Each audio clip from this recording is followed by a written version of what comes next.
طلعك من افريقيا. هو ولا مين؟ هو. طيب بس هي بقى تعالى على ماتشات الدوري، لعيبه حطت ايدها في ايدين بعض.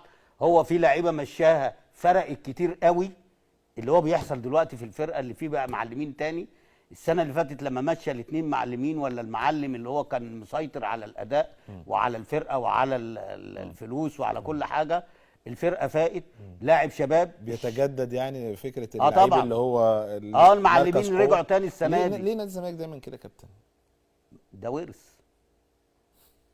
والله ورث بنيل يعني بنيله. وده هيخليني اتكلم والله العظيم يعني. ده انت عارف ليه؟ عقليه اللعيب. لا يعني عشان كده بحيي محمد صلاح صراحه. محمد صلاح يا عم ما تجيبش ده والله. لا انا بتكلم، ما هو اللعيبه دي يعني ما تجيبش ده لدول. لو هم ركزوا ودماغهم ما تجيبش ده لدول. اسمع بس، هيبقوا في وقت من الاوقات زي صلاح. يا عم. لا صلاح عنده ما حد بص بيتجدد بص دايما. صلاح ده عشان من هنا ابيض من هنا نضيف ومالوش دعوه بحد.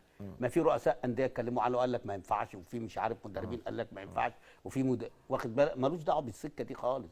الراجل ده هنا بينه وبين ربنا عمار، ومالوش دعوه. هو راسم لنفسه حاجه، دولت مش راسمين لنفسهم حاجه. طب قول لي يعني ايه الورث ده اللي انت كنت عايز تقول لي عليه؟ مع الورث ده اول حاجه جمهور نادي الزمالك هو اللي بيسبب الكلام ده. يعني مثلا لما واحد يعمل ماتشين ثلاثه كويسين يبقى هو النجم المدلل بتاعهم. يبقى انت في الاهلي كده برضه يا كابتن. لا يا حبيبي والله في الاهلي يا عم لا. طب والله العظيم التخين في الاهلي بيتشتم. لكن لو هو بقى وحش بيبقى في وقفه، سواء بقى من الاداره. بص اقول لك الاداره بقى، او ما انا الجمهور. اشتغلت هنا واشتغلت هنا. ماشي. بص انت في النادي الاهلي طول ما انت بتكسب النادي الاهلي، الجمهور ومجلس الاداره بيشيلك على دماغه. تمام صح. تمام. اول ما بتعمل كده ايه اللي بيحصل؟ الجمهور بيديك على دماغك. قرصه. الجمهور بيديك على دماغك. في نادي الزمالك لا، حلو وحش هتلعب. حلو وحش انت المدلل. من هنا بتيجي المعلمه، بتيجي بقى القوه بتاعه اللعيب اللي هو يقدر حتى لو جه مدير فني يقول له ده يلعب جنبي وده ما يلعبش. ودي كانت بتحصل. مش مصدقوني اسالوا حماده طلبه كان طالع مع اسلام هنا يوم الاربعاء ولا مش عارف يوم الخميس وقال في لعيبه كانت بتحط التشكيل وبتلاعب ناس وبتمشي ناس.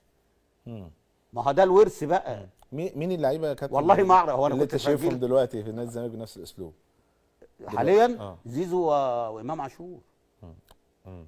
هما الاثنين دول اللي هما دلوقتي ما حدش لا يقدر يفتح بقه ولا يكلمهم ولا يغيرهم ولا يقول لهم انتوا بتقولوا بيه. النهارده الشوط الاولاني بكلمك بمنتهى الامانه، انا النهارده بسال احمد ابني بقول له هو امام عاشور ما لعبش النهارده وزيزو؟ قال لي لا لعبوا. قلت له امال قال لي لا لعبوا وبداوا. لعب. ما حسيناش بيهم. طب هطلع لفاصل كابتن ونرجع نحلل بقى الماتش بتاع النهارده. ماشي. ماتشات النهارده عندنا كذا ماتش كمان، عندنا امبي وسموحه، وعندنا بيراميدز وسيراميكا، وعندنا برضو يعني المباراه اللي احنا عايزين حضرتك بقى ايه تتالق فيها هي مباراه فيوتشر والزمالك والفوز الاول